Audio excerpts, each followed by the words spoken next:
So let us start.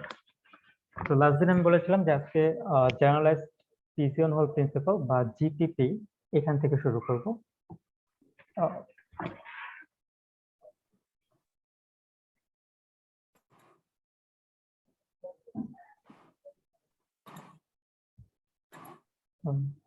Generalised pigeon hole principle. তো generalised pigeon hole principle বলতেছে যদি আপনাদের কে সংখ্যক প্লেস থাকে, আমাদের কে সংখ্যক প্লেসেস আছে,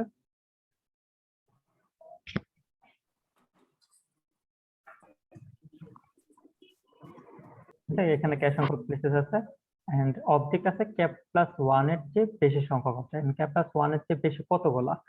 সে ধরে নিচ্ছি কে প্লাস 1 এর চেয়ে বেশি n সংখ্যক অবজেক্ট আছে।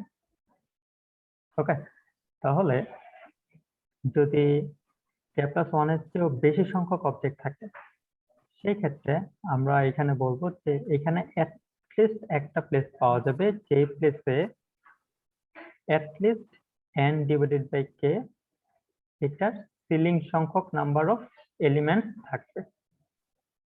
ওকে, একটা এক্সাম্পল দিয়ে যদি দেখি, ফর এক্সাম্পল যদি আমাদের 10টা প্লেসেস থাকে, যে কোন একটা পয়েন্টে 10টা প্লেসেস আছে, নাও অবজেক্ট আছে 10 এর চেয়েও বেশি, সে ফর এক্সাম্পল 20টা, তাহলে অ্যাটলিস্ট এখানে সরি 20 না, এটা 25 ধরে নিচ্ছি। তাহলে এখানে অ্যাটলিস্ট একটা প্লেস পাওয়া যাবে যেখানে 25 ডিভাইডেড বাই 10 এটার সিলিং সংখ্যক নাম্বার অফ এলিমেন্টস থাকে। তো এটা আসলে কত হবে? 2.5। এটার আপার বাউন্ড এটা আসলে 3 হবে।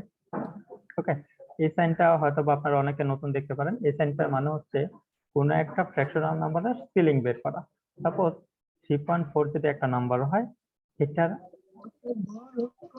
পরবর্তী যে ইন্টিজার নাম্বারটা সেটাই আসলে এই অপারেটরটা বের করে। তো এটা হবে আসলে 4। আর আরেকটা অপারেটর আছে, এটাকে বলা হচ্ছে ফ্লোর অপারেটর। এটার কাজ হচ্ছে এটা এখানে যদি আমরা 3.4 দিতাম, এটার ফ্লোর ভ্যালু হতো আসলে 3। ওকে, তো yes, any question?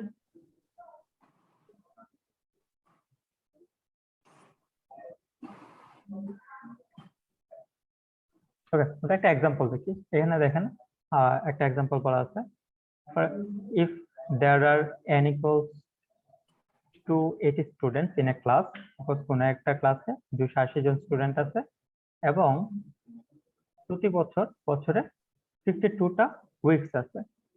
ওকে, তাহলে বছরে 52 সপ্তাহ আর একটা ক্লাসে 280 জন স্টুডেন্ট আছে। তাহলে আমাদেরকে দেখাতে হবে যে আমাদের যে 52টা সপ্তাহ আছে, অ্যাটলিস্ট একটা সপ্তাহ পাওয়া যাবে যেখানে অ্যাটলিস্ট 280 বাই 52, এটা আসলে কত হবে? 5.38। এটার আপার বাউন্ড এটা আসলে হবে 6। 6 জন স্টুডেন্টের বাজেটে থাকবে।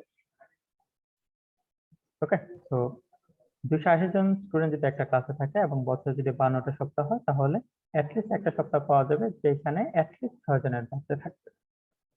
এটা আমরা প্রুফ করতে পারি। প্রুফটা আসলে যদি আমরা জিপিপির প্রুফটা দেখি তাহলে বুঝতে পারবো। দেখেন এখানে জিপিপির প্রুফটা দেখানো আছে। প্রুফ এখানে মেথড যেটা ইউজ করা হয়েছে সেটা হচ্ছে প্রুফ বাই কন্ট্রাডিকশন। এই মেথডে দেখেন আমরা বলতেছি যদি আমাদের কোনো একটা সিস্টেমে কে সংখ্যক প্লেসেস থাকে, এখানে কে সংখ্যক প্লেসেস আছে এবং এখানে n সংখ্যক অবজেক্ট যদি আমরা রাখতে চাই যেখানে n is greater than or equal k plus 1, তাহলে অ্যাটলিস্ট একটা প্লেস পাওয়া যাবে যেই প্লেসটাতে অ্যাটলিস্ট এতগুলো অবজেক্ট থাকবে। এখন আমরা ধরে নিচ্ছি যে এখানে যে প্লেসেস গুলো আছে কোনো প্লেসেই এতগুলো অবজেক্ট নাই, এর চেয়ে কম সংখ্যক আছে। দ্যাট মিন্স সবগুলো প্লেসে যদি n বাই k এর চেয়ে কম অবজেক্ট রাখি,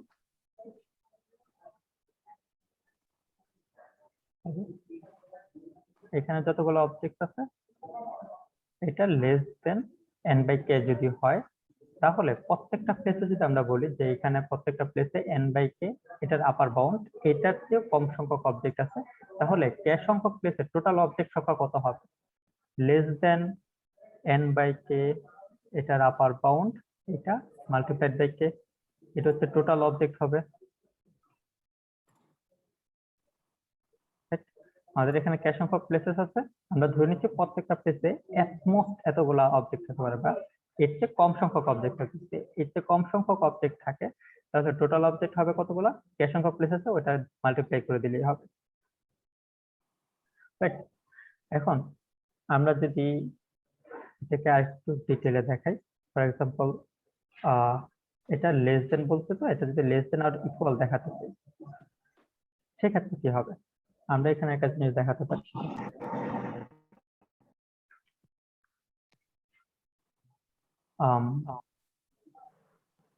n বাই কে, এটার আপার বাউন্ড, এটা থেকে যদি 1 মাইনাস করি, সেটা অবশ্যই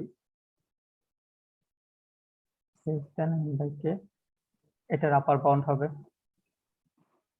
রাইট, এখানে যেহেতু 1 মাইনাস করতেছি, নাও আমরা যেটা বলছি যে আমরা যে প্লেস গুলো নিচ্ছি, এখানে n বাই কে, এটার আপার বাউন্ড এর চেয়ে, মানে প্রত্যেকটা প্লেসে এতগুলার চেয়ে কম অবজেক্ট আছে, কোনো প্লেসেই এর চেয়ে বেশি অবজেক্ট থাকবে না। তার মানে এখানে যেহেতু আমরা বলছি যে প্রত্যেকটা প্লেসে এর চেয়ে কম অবজেক্ট আছে, তো এটা যেহেতু লেস দেন ছিল, এটাকে লেস দেন আর ইকুয়াল করার জন্য এখানে এক কিউব করলাম। ওকে, এখন তাহলে টোটাল অবজেক্ট কত হবে? n বাই কে, এটার আপার বাউন্ড -1, এটাকে যদি কে দিয়ে মাল্টিপ্লাই করে দিই, এটা হচ্ছে টোটাল নাম্বার অফ অবজেক্ট।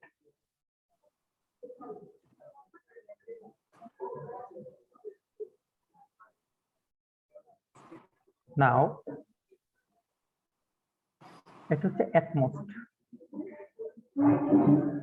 তার মানে একটু কম হতে পারে অথবা ইকুয়াল হতে পারে। এখন আরেকটা রিলেশন দেখি, সেটা হচ্ছে এই আপার বাউন্ড সাইনটা যদি উঠাই দিতে চাই, বা সিলিং এর সাইনটা যদি উঠাই দিতে চাই, সেক্ষেত্রে আমরা এটা কিভাবে উঠাতে পারি? আমরা এটাকে এভাবে বলতে পারি, সাপোজ 2.8 যদি একটা নাম্বার হয়, এটার আপার বাউন্ড আসলে কত হবে? 3, রাইট? তাহলে 2.8 এটার আপার বাউন্ডের সাথে যদি, সরি, মানে 2.8 এর সাথে যদি 1 যোগ করি, এটা কত হয়? 3.8, রাইট?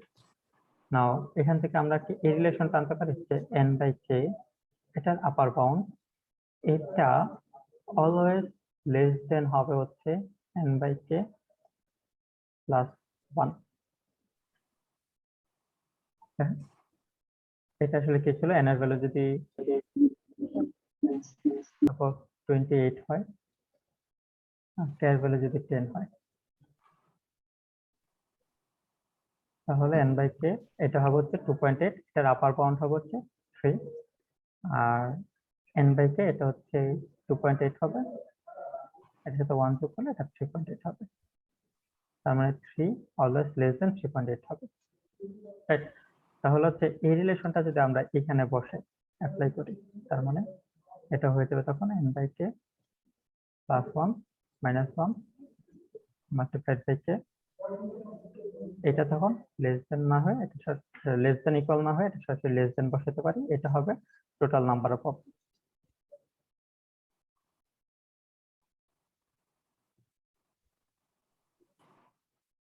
এটা যদি আমরা রিমুভ করে দিই, তার মানে এটা হবে less than n by k multiplied by k বা লেস দেন n। মানে এটা আসলে টোটাল নাম্বার অফ অবজেক্ট এখানে পাওয়া যাচ্ছে লেস দেন n, বাট আমরা এখানে বসাচ্ছিলাম কতগুলো অবজেক্ট, এটা আমরা এই কে সংখ্যক প্লেসে টোটাল n সংখ্যক অবজেক্ট বসাচ্ছিলাম বা প্লেস করতেছিলাম। রাইট, তাহলে এখানে একটা কন্ট্রাডিকশন তৈরি হলো। তার মানে এখানে আসলে আমরা যেটা শুরুতে ধরে নিয়েছিলাম যে every place has less than n by K upper bound object, তো এটা আসলে হবে না। অ্যাটলিস্ট একটা প্লেস পাওয়া যাবে যেখানে এর চেয়েও বেশি সংখ্যক অবজেক্ট পাওয়া যাবে। So this was the proof. ওকে, যদি আপনাদের কোনো কোয়েরি থাকে আস্ক করতে পারেন।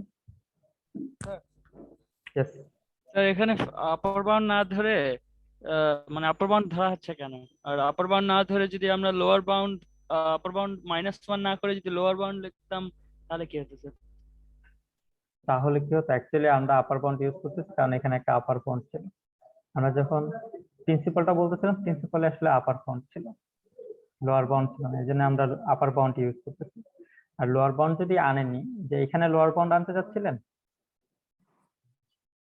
এখানে যে লোয়ার বাউন্ড আনেন তখন তো এখানে যে আমরা যে এখানে উপরে নিচে কাটাকাটি করতেছিলাম, এই জিনিসটা তো করা যেত না তখন। আচ্ছা, ওকে, ঠিক আছে।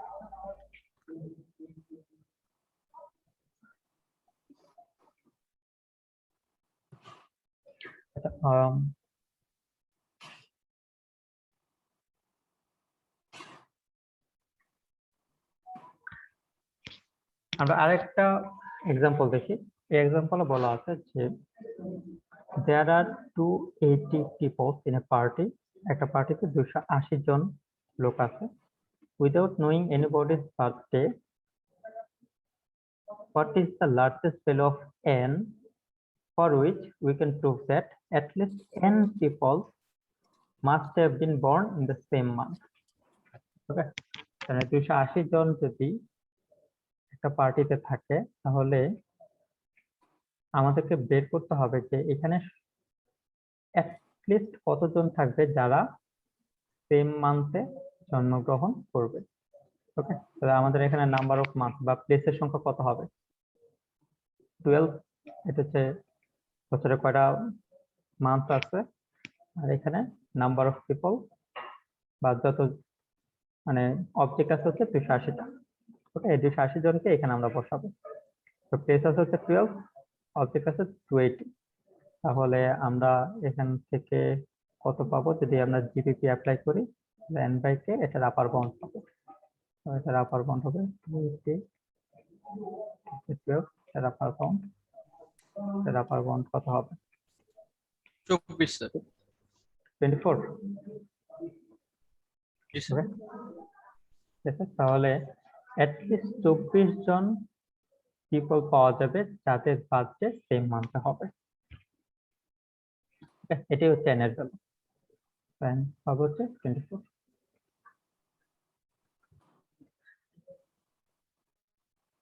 জিপিপির আরেকটা এক্সাম্পল যদি দেখি, এখানে দেখেন বলা আছে এটা, জি স্যার। হ্যাঁ স্যার। এখানে আমাদেরকে বের করতে বলছে যে অ্যাটলিস্ট কতজন পিপলের বার্থডে সেম মান্থে হবে। তো এখানে আমরা ডিরেক্টলি জিপিপি অ্যাপ্লাই করব। এখানে দেখবো যে আমাদের এখানে প্লেস কতগুলো আছে, 12 যেহেতু 12টা মাস, কতগুলো অবজেক্টকে বসাতে হবে, যতগুলো পিপল আছে। তো এই পিপল গুলোকে বসালাম, তাহলে প্রত্যেকটা প্লেসে কতগুলো পিপল পড়তেছে, ওদের জন্ম আসলে সেম মান্থে হবে। তো আমরা সেই ডিরেক্টলি এখানে বসায় দিয়ে দেখলাম যে এন এর ভ্যালু আসে 24। অ্যাটলিস্ট একটা মাস পাওয়া যাবে যে মাসে অ্যাটলিস্ট 24 জন জন্মগ্রহণ করবে বা যাদের জন্ম তারিখ ওই সেম মান্থে। ঠিক আছে, জি স্যার। আচ্ছা এই এক্সাম্পলটা যদি আমরা দেখি, দেখেন এখানে বলা আছে a bowl contain 10 red and 10 yellow balls. ওকে, আর 10টা রেড বল and 10টা ইয়েলো বল। বের করতে হবে যে how many balls must be selected to ensure 3 balls of the same color. তাহলে বলা হয়েছে যে এই যে আমাদের বলটা ছিল, এখানে টোটাল 20টা বল ছিল, এখান থেকে কতগুলো বল সিলেক্ট করলে সেখানে অ্যাটলিস্ট 3টা বল পাওয়া যাবে যেগুলো হচ্ছে সেম কালার। ওকে, তাহলে আমরা যদি প্লেস ধরি, এখানে কতগুলো দুইটা প্লেস আমরা ধরতে পারি, একটা হচ্ছে রেড কালারের জন্য, একটা হচ্ছে ইয়েলো কালারের জন্য। এখন যদি আমরা একটা একটা করে সিলেক্ট করি, সাপোজ একটা বল সিলেক্ট করলাম যেখানে বলটা আসলে আউটকামটা রেড আসছে, বলটা রেড ছিল, তাহলে একটা বল দিলাম। পরের বলটা নিলাম, তো পরের বলটা কি হতে পারে, সেটা হতে পারে ইয়েলো, তাহলে ইয়েলো সংখ্যা 1 পাবো। এর পরের বলটা সাপোজ এটা রেড হলো, তাহলে এখানে আরেকটা পাবো। এর পরের বলটা ইয়েলো। দেখেন আমরা 4টা বল সিলেক্ট করে ফেলছি, কিন্তু অ্যাটলিস্ট মানে 3টা বল অফ সেম কালারের পাইনি। এখানে 2টা রেড পাবো, 2টা ইয়েলো পাবো। এর পরের কালারটা যদি নেই, সাপোজ এর পরে রেড পাওয়া গেল, তাহলে দেখেন 3টা বল অফ সেম কালার, 3টা রেড বল পাবো। তাহলে 3টা রেড বল পাওয়ার জন্য কতগুলো বল সিলেক্ট করা, 5টা বল সিলেক্ট করা, রাইট? তার মানে এখানে আমাদের যে কোশ্চেনটা ছিল হাউ মেনি বলস must be selected to ensure 3 balls of the same colour, সেটা হবে আসলে 5। ঠিক আছে, তো এটা তো আমরা আসলে ট্রায়াল এন্ড এরর করে করলাম, কিন্তু এটা জিপিপি অ্যাপ্লাই করে কিভাবে করা যায় দেখেন। জেনারেলাইজ সিজনাল প্রিন্সিপাল অ্যাপ্লাই করে এটা বের করা যায়। এখানে আমাদের প্লেস কতগুলো আছে, 2টা প্লেস, তার মানে কেয়ার ভ্যালু হচ্ছে 2। তাহলে কতগুলো বল সিলেক্ট করতে হবে সেটা আমাদেরকে বের করতে হবে, তার মানে এন কত সেটা বের করতে হবে, এন এটা কত এটা বের করতে হবে। বাট আমাদের আসলে একটা প্লেস বের করতে হবে যেখানে অ্যাটলিস্ট 3টা বল আছে, তার মানে আমাদের এন বাই কে, এটা আপার বাউন্ড, এটা 3 হবে, এটা বের করতে হবে। তাহলে এন এর ভ্যালু কত হবে সেটা আমাদের জানা আছে। তাহলে এখানে আসলে কেয়ার ভ্যালু তো জানি আমরা 2, তার মানে এন ডিভাইড বাই 2 তার আপার বাউন্ড 3 হবে। অথবা এটাকে আমরা এইভাবে এখানে এন এর ভ্যালু যদি আমরা এক এক করে বসাই, সাপোজ এন এর ভ্যালু 1 বসায় দেখলাম এটা 3 আসে কিনা, এন এর ভ্যালু 1 বসায় দেখি 1 ডিভাইড বাই 2 এটার আপার বাউন্ড, এটা আসলে কত আসে 1.5, সরি 0.5 এটার আপার বাউন্ড, তার মানে 1, তার মানে এটা আসলে হয় না। তারপরে এন এর ভ্যালু 2 বসাই 2/2, এটা 1 আসবে, এটাও হয় না। এভাবে আমরা যদি একটা করে বসাই তাহলে এন এর ভ্যালু 5 এর জন্য দেখবো যে আমরা 5 ডিভাইড বাই 2 এটার আপার বাউন্ড, এটা 3 আসে, তার মানে এখানে এন এর ভ্যালু হবে 3। অথবা আরেকটা প্রসিডিউর আছে যে এন কে যেহেতু 2 দিয়ে ভাগ করতেছি এবং এটার আপার বাউন্ড বের করতেছি, তার মানে এটার আর আপার এর ভ্যালু বাউন্ড, 3 হবে না 5 হবে স্যার? সরি এন এর ভ্যালু 5। আচ্ছা, যেটা বলছিলাম এটার আপার বাউন্ড আমরা এইভাবে বের করতে পারি, n + 1 ডিভাইড বাই 2 এটার আপার বাউন্ড এবং n/2 এটার আপার বাউন্ড আসলে সেম হবে, এবং এটা ইকুয়ালস হচ্ছে n/1 এটা হবে। এটা আপনারা নিজেরা করে দেখেন। তার মানে n + 1/2 এটা আসলে 3 হবে, দ্যাট মিন্স n + 1 এটা ইকুয়ালস 6 হবে, and এটা হচ্ছে 5 হবে। তো এটা হচ্ছে আমাদের আনসার। ঠিক আছে, একটা কোশ্চেন ছিল হ্যাঁ বলেন। স্যার, ওখানে সিলিং এর ওই ইকুয়েশনটা কিভাবে আনলেন, মানে n/2 ইকুয়াল টু এটা n প্লাস, জি স্যার। আচ্ছা, n যেহেতু 2 দিয়ে ভাগ হচ্ছে, তো এটা আপনারা দেখেন n এর ভ্যালু সাপোজ 3 নেন, তাহলে n/2 এটা সমান কত হবে, এটার আপার বাউন্ড এটা হবে 3/2 এটার আপার বাউন্ড, বা 2.5 এটার আপার বাউন্ড, এটা হচ্ছে 3 হবে।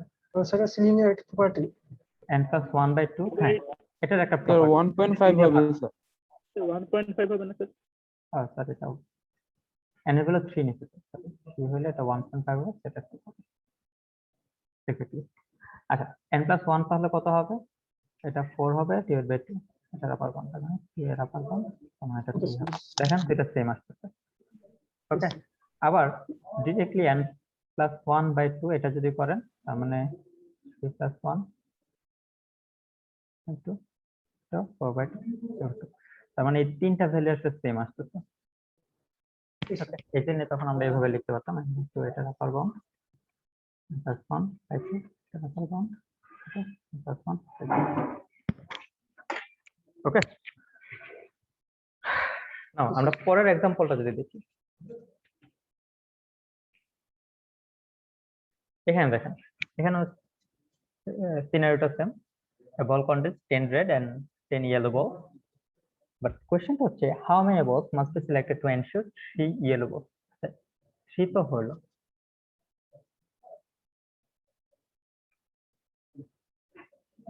ওকে। আচ্ছা, আগের এক্সাম্পলটা চেক করুন। এখানে দেখেন আগের এক্সাম্পলটা তো ছিল যে to ensure 3 balls of the same color, but এখানে বলা হয়েছে 3 yellow balls, তার মানে কতগুলো বল সিলেক্ট করতে হবে যেখানে 3টা ইয়েলো বল থাকবে। এখানে আমরা 2টা প্লেস আগের মতোই নেই, এটা কি 13 হবে? রেড বলের জন্য একটা হচ্ছে ইয়েলোর জন্য, হ্যাঁ এটা 13 হবে। 13টা কিভাবে হবে সেটা আমরা বের করবো। তাহলে আমরা ওর স্পেসটা বের করি। ফার্স্ট বলটা আমরা নিলাম, সেটা রেড হলো, সেকেন্ড বলটাও রেড, থার্ড বলটাও রেড, ফোর্থ বলটাও রেড, এভাবে 10 বলটা রেড হলো, তার মানে 10টা সিলেক্ট করে ফেলছে বাট সবগুলো রেড, তার মানে কোনো ইয়েলো নাই। এরপরের বলটা যদি সিলেক্ট করি সেটা মাস্ট বি ইয়েলো থেকে সিলেক্ট করতে হবে, তাহলে এখানে একটা ইয়েলো সিলেক্ট করলাম, তারপরটা ইয়েলো থেকে সিলেক্ট করলাম, তারপরটা ইয়েলো থেকে। তাহলে 10টা রেড সিলেক্ট করার পরে 3টা ইয়েলো যদি সিলেক্ট করি তাহলে ওর স্পেসে আমরা 3টে ইয়েলো পাইলাম, তার মানে অ্যাটলিস্ট 13টা বল সিলেক্ট করতে হবে। তো এখানে আনসার আসলে 13 হবে। ঠিক আছে?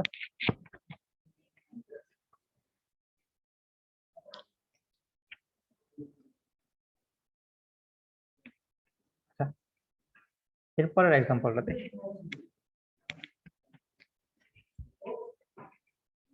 এই এক্সাম্পলটা দেখেন, consider 5 distinct points xi yi with integer value where I is 1 2 3 4 5। তার মানে আমাদের 5টা পয়েন্ট আছে, যে পয়েন্টের কোঅর্ডিনেট গুলো হচ্ছে ইন্টিজার।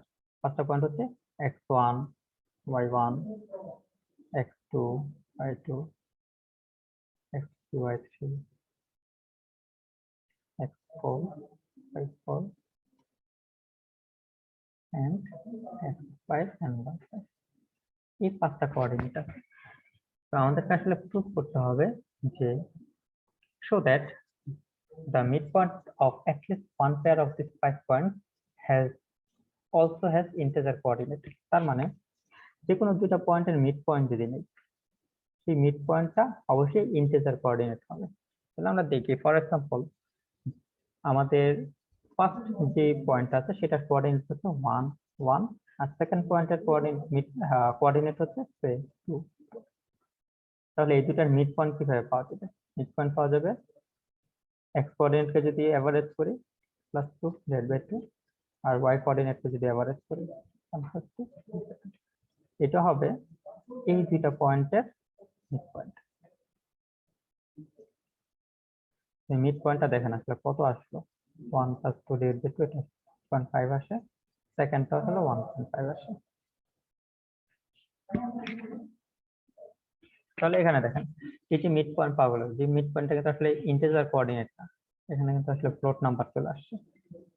বাট আমাদের এখানে বলতেছে show that midpoint of at least one pair of these 5 points also has integer coordinate। তার মানে এই 5টা পয়েন্টের যে কোনো দুইটা পয়েন্ট যদি সিলেক্ট করি তার মানে অ্যাটলিস্ট এমন একটা পেয়ার পাওয়া যাবে সেই পেয়ারের মিড পয়েন্ট আসলে ইন্টিজার কোঅর্ডিনেট হবে। এটা আমরা কিভাবে প্রুফ করতে পারি? দেখেন আমরা 4টা পয়েন্ট কনসিডার করি। 4টা পয়েন্টের মধ্যে এই পয়েন্টের যে কোঅর্ডিনেট গুলো সবগুলো কোঅর্ডিনেট ইন্টিজার বলা আছে। সাপোজ প্রথম পয়েন্ট হচ্ছে 1 তাহলে এখানে যদি খেয়াল করি এখানে আসলে এই ভ্যালুটা অড, এই ভ্যালুটা অড, এবং সেকেন্ড পয়েন্টটা কি ছিল 2 2, এই ভ্যালুটা ইভেন, এই ভ্যালুটা ইভেন। তো একটা অড নাম্বারের সাথে যখন আমরা ইভেন নাম্বার যোগ করে এটা নিচ্ছিলাম, এভারেজ নিচ্ছিলাম 1 + 2/2, এটা আসলে একটা ফ্লোটিং পয়েন্ট নাম্বার আসছিল। কিন্তু একটা অড নাম্বারের সাথে যদি আমরা আরেকটা অড নাম্বার যোগ করতাম, সাপোজ 1 1 আর 3 3, এটা যদি হইতো তখন কি হইতো 1 + 3/2, তার মানে 2 2। এটা একটা ইন্টিজার নাম্বার পাওয়া যায়, রাইট? তার মানে অডের সাথে যদি আমরা অড যোগ করি অথবা ইভেনের সাথে যদি আমরা ইভেন যোগ করি এবং তারপরে 2 দিয়ে ভাগ করি, সেটা একটা ইন্টিজার নাম্বার পাওয়া যাবে। তার মানে যদি আমাদের এখানে যে পয়েন্ট দুইটার মিড পয়েন্ট বের করবো, সেই পয়েন্ট দুইটার কোঅর্ডিনেট আসলে সেম কাইন্ডের হয়, তার মানে অড অড, এটা অড অড হয়, অথবা এখানে যদি ইভেন ইভেন থাকে এখানে ইভেন ইভেন হয়। অড এমনও হতে পারে ইভেন অড, আর এখানেও ইভেন অড। এটাও যদি হয় তাহলে এটার মিড পয়েন্টটা একটা ইন্টিজার পয়েন্ট পাওয়া যাবে, রাইট? তাহলে আমরা যদি 4টা পয়েন্ট কনসিডার করি, আমরা আগে যেটা বলতেছিলাম 4টা পয়েন্টে ওর স্পেসে কি হতে পারে। প্রথম পয়েন্টটা ইভেন ইভেন, সেকেন্ড পয়েন্টটা অড অড, থার্ড পয়েন্টটা ইভেন অড, ফোর্থ পয়েন্টটা অড ইভেন। 4 ধরনের পয়েন্ট, এবং যে কোনো দুইটা পেয়ার যদি এখান থেকে নেওয়া হয় তাহলে মিড পয়েন্ট আসলে ইন্টিজার কোঅর্ডিনেট পাওয়া যাবে না। বাট ফিফথ যদি আরেকটা পয়েন্ট না হয়, তার মানে এখানে 4টা প্লেসে 4টা পয়েন্ট যদি বসাই,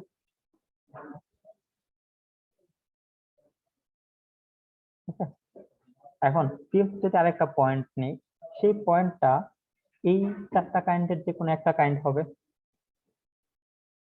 রাইট? সেটা আইদার ইভেন ইভেন হবে, সেক্ষেত্রে এটা এখানে বসে যাবে। তাহলে এই দুটার মিড পয়েন্টটা আসলে একটা ইন্টিজার পয়েন্ট হবে। তাহলে যে এখানে এখানে একটা পেয়ার পাওয়া যাচ্ছে। অথবা এটা যদি না হয়ে ইভেন অড হয়, তাহলে এটার সাথে পেয়ার করে সে একটা ইন্টিজার মিড পয়েন্ট প্রডিউস করবে। এটা যদি না হয় অড ইভেন এরকম যদি হয়, তাহলে এটা এটার সাথে ইভেন আর ওদের হবে ইন্টিজার হবে, তো আরেকবার বলবো। সরি ইভেন আর অর্ডার মিড পয়েন্ট। ইভেন এবং অড এরকম যদি একটা পয়েন্ট হয়, সাপোজ 3, 5, তাহলে আরেকটা পয়েন্ট সেটা যদি ইভেন এবং অড এরকম একটা পেয়ার হয়, সাপোজ সেটা হলো 11, সরি ইভেন এবং অড, তো ইভেন হচ্ছে 4 এবং 5, প্রথম পয়েন্টটা যদি এরকম হয় আর সেকেন্ড পয়েন্টটা যদি সাপোজ 16 and 13 হয়, তাহলে দেখেন এটা ইভেন অড, সেকেন্ড পয়েন্টটা ইভেন অড, তার মানে সিমিলার কাইন্ডের। তাহলে এই দুটার মিড পয়েন্ট কত পাওয়া যাবে? 4 + 16 /2 আর 5 + 13 /2, অথবা এটা ইকুইভ্যালেন্স যদি করি 4 + 16 হচ্ছে 20/2 হচ্ছে 10, 5 + 13 হচ্ছে 18, এটা হচ্ছে 9, এরকম হবে। দেখেন এই দুটার মিড পয়েন্ট একটা ইন্টিজার পয়েন্ট পাওয়া গেছে, এখানে কোনো ফ্লোটিং ভ্যালু নেই। বুঝতে পারছেন?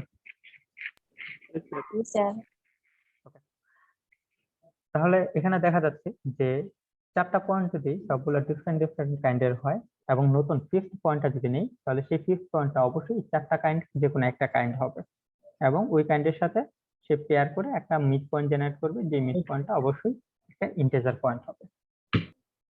ওকে, তো আমাদের এখানে আসলে প্রুফ হয়ে গেল। ওকে,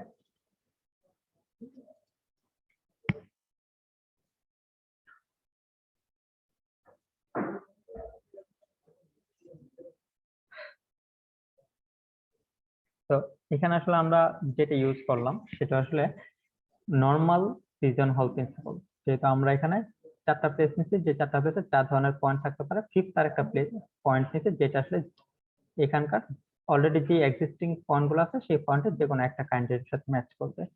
তার মানে এখানে প্লেস সংখ্যা হচ্ছে 4 আর নাম্বার অফ অবজেক্ট হচ্ছে 5টা, মানে 5, তার মানে এটা আসলে নর্মাল পিজন হল প্রিন্সিপাল। যদি এরকম হতো এখানে অবজেক্ট সংখ্যা আসলে k+1 এর চেয়েও বেশি, তখন এখানে জেনারেলাইজ পিজন হল প্রিন্সিপাল অ্যাপ্লাই করা হতো। হ্যাঁ, এখানে ডিটেলটা লেখা আছে। আচ্ছা, এরপরে যে প্রবলেমটা আমরা দেখতে যাচ্ছি সেটাকে বলা হচ্ছে পার্টি প্রবলেম বা ডিনার পার্টি প্রবলেম।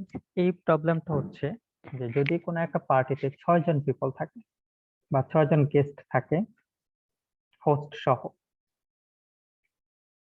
6টা, either there is a group of 3 who all knows each other or there is a group of 3 who all are stranger. এটা বোঝাচ্ছে যে কোন একটা পার্টিতে যদি 6 জন মানুষ থাকে, তাহলে 6 জনের মধ্যে অ্যাটলিস্ট 3 জন মানুষ পাওয়া যাবে যারা একে অন্যের ফ্রেন্ড বা অলরেডি এরা একে থেকে একজন আরেকজনকে জানে, অথবা এমন 3 জন পাওয়া যাবে যারা কেউ কাউকে একদমই চিনে না, এবং এটা অলওয়েজই পাওয়া যাবে। তো এটা আমরা জাস্ট ট্রায়াল এন্ড এরর দিয়ে প্রুফ করতেছি। এটার পিজন হোল প্রিন্সিপাল দিয়ে কিভাবে প্রুফ করা যায় এটা আপনারা বই থেকে দেখে নেবেন। দেখেন আমরা সিনারিওটা এক্সপ্লেইন করি। ফর এক্সাম্পল ধরে নিই যে আমরা যে 6 জন মানুষের কথা বলতেছি, 6 জন মানুষ হচ্ছে 1, 2, 3, 4, 5। ইনিশিয়ালি এরা কেউ কাউকে চিনে না, এরকম একটা কেস হতে পারে। তাহলে এখানে দেখেন অ্যাটলিস্ট 3টা মানুষ পাওয়া যাবে যারা পরস্পর স্ট্রেঞ্জার, কেউ কাউকে চিনে না। ঠিক আছে, তাহলে এই কেসে এটা প্রুফ হয়ে যাচ্ছে। সেকেন্ডলি একটা হতে পারে যে ধরেন 6 জন মানুষ আছে, এই 2 জন একে অন্যকে চেনে, এটা আমরা একটা পার্টের সাথে কানেক্টেড করে দিলাম। ওকে, তাহলে দেখেন এখানে 3 জন পাওয়া যাবে 1, 2, 3 যারা একজন আরেকজন মানে কেউ কাউকে চেনে না, মানে হচ্ছে এরা প্রত্যেকে আসলে এক একজন আরেকজনের স্ট্রেঞ্জার। দেন ধরেন এই 2 জন পরস্পরকে চেনে, তাও 3 জন পাওয়া যাচ্ছে যারা হচ্ছে স্ট্রেঞ্জার। এই 2 জনও পরস্পরকে চেনে। তাহলে এইখানে দেখেন এই কেসটাতে এই যে তিনজন আছে, এই তিনজন পরস্পরকে চিনে। আবার এই তিনজন আছে, এখানে কেউ কাউকে চিনে না। তার মানে এখানে একটা গ্রুপ পাওয়া গেল যারা একজন আরেকজনকে চিনে, আর এখানে একটা গ্রুপ পাওয়া গেল যারা কেউ কাউকে চিনে না। আবার ধরেন এর সাথে একে কানেক্ট করে দিলাম, তারপরও কিন্তু তিনজন পাওয়া যাচ্ছে যারা আসলে পরস্পর স্ট্রেঞ্জার। এটাকে আপনি যেভাবে কানেক্ট করেন না কেন, আপনি এরকম একটা গ্রুপ পাবেন, তিনজনের একটা গ্রুপ, যারা ইদার একজন আরেকজনকে চিনে অথবা কেউ কাউকে চিনে না। এটার পিজন হোল প্রিন্সিপাল দিয়ে কিভাবে প্রুফ করতে হয়, এই প্রুফটা আপনারা বই থেকে দেখে নেবেন। স্কিপ করে যাচ্ছি। স্যার আপনার ভয়েসটা একটু লো আসছে, একটু জোরে বললে ভালো। ঠিক আছে, আচ্ছা এরপরের স্লাইডগুলোতে পারমুটেশন এবং কম্বিনেশনের কিছু বেসিক টপিক আছে। এই টপিকগুলো আপনারা নিজেরা দেখে নেবেন। এগুলো অলরেডি আপনারা ইন্টারমিডিয়েটে পড়ে আসেন এবং স্লাইডের শুরুর দিকে এই জিনিসগুলো আমি আপনাদের অলরেডি দেখিয়ে আসছি। এই জিনিসগুলো দেখতে আশা করি আপনাদের কোনো অসুবিধা হবে না। আমি আজকে একটা নতুন টপিক শুরু করতে যাচ্ছি, যে জন্য এটা আগের দিনের টপিক ছিল, তাড়াতাড়ি করে শেষ করে দিলাম। আচ্ছা, কাউন্টিং নিয়ে কারো কোনো প্রবলেম যদি থাকে সেক্ষেত্রে ক্লাসের শেষে আমাকে বলুন। সরি, হ্যাঁ পারমুটেশন কম্বিনেশন সিটিতে থাকবে। আর পিজন হোল থিওরিতে জেনারেলাইজ যেটা ফর্ম ওটা কি হ্যাঁ ওইটাও থাকবে। তার মানে ওইটা আজকে এখন পর্যন্ত যতটুকু পড়ানো হলো ততটুকু পুরোটুকু সিটিতে থাকবে, এবং এরপর থেকে আমরা যে টপিকগুলো দেখবো সেগুলো আসলে সিটিতে থাকবে না।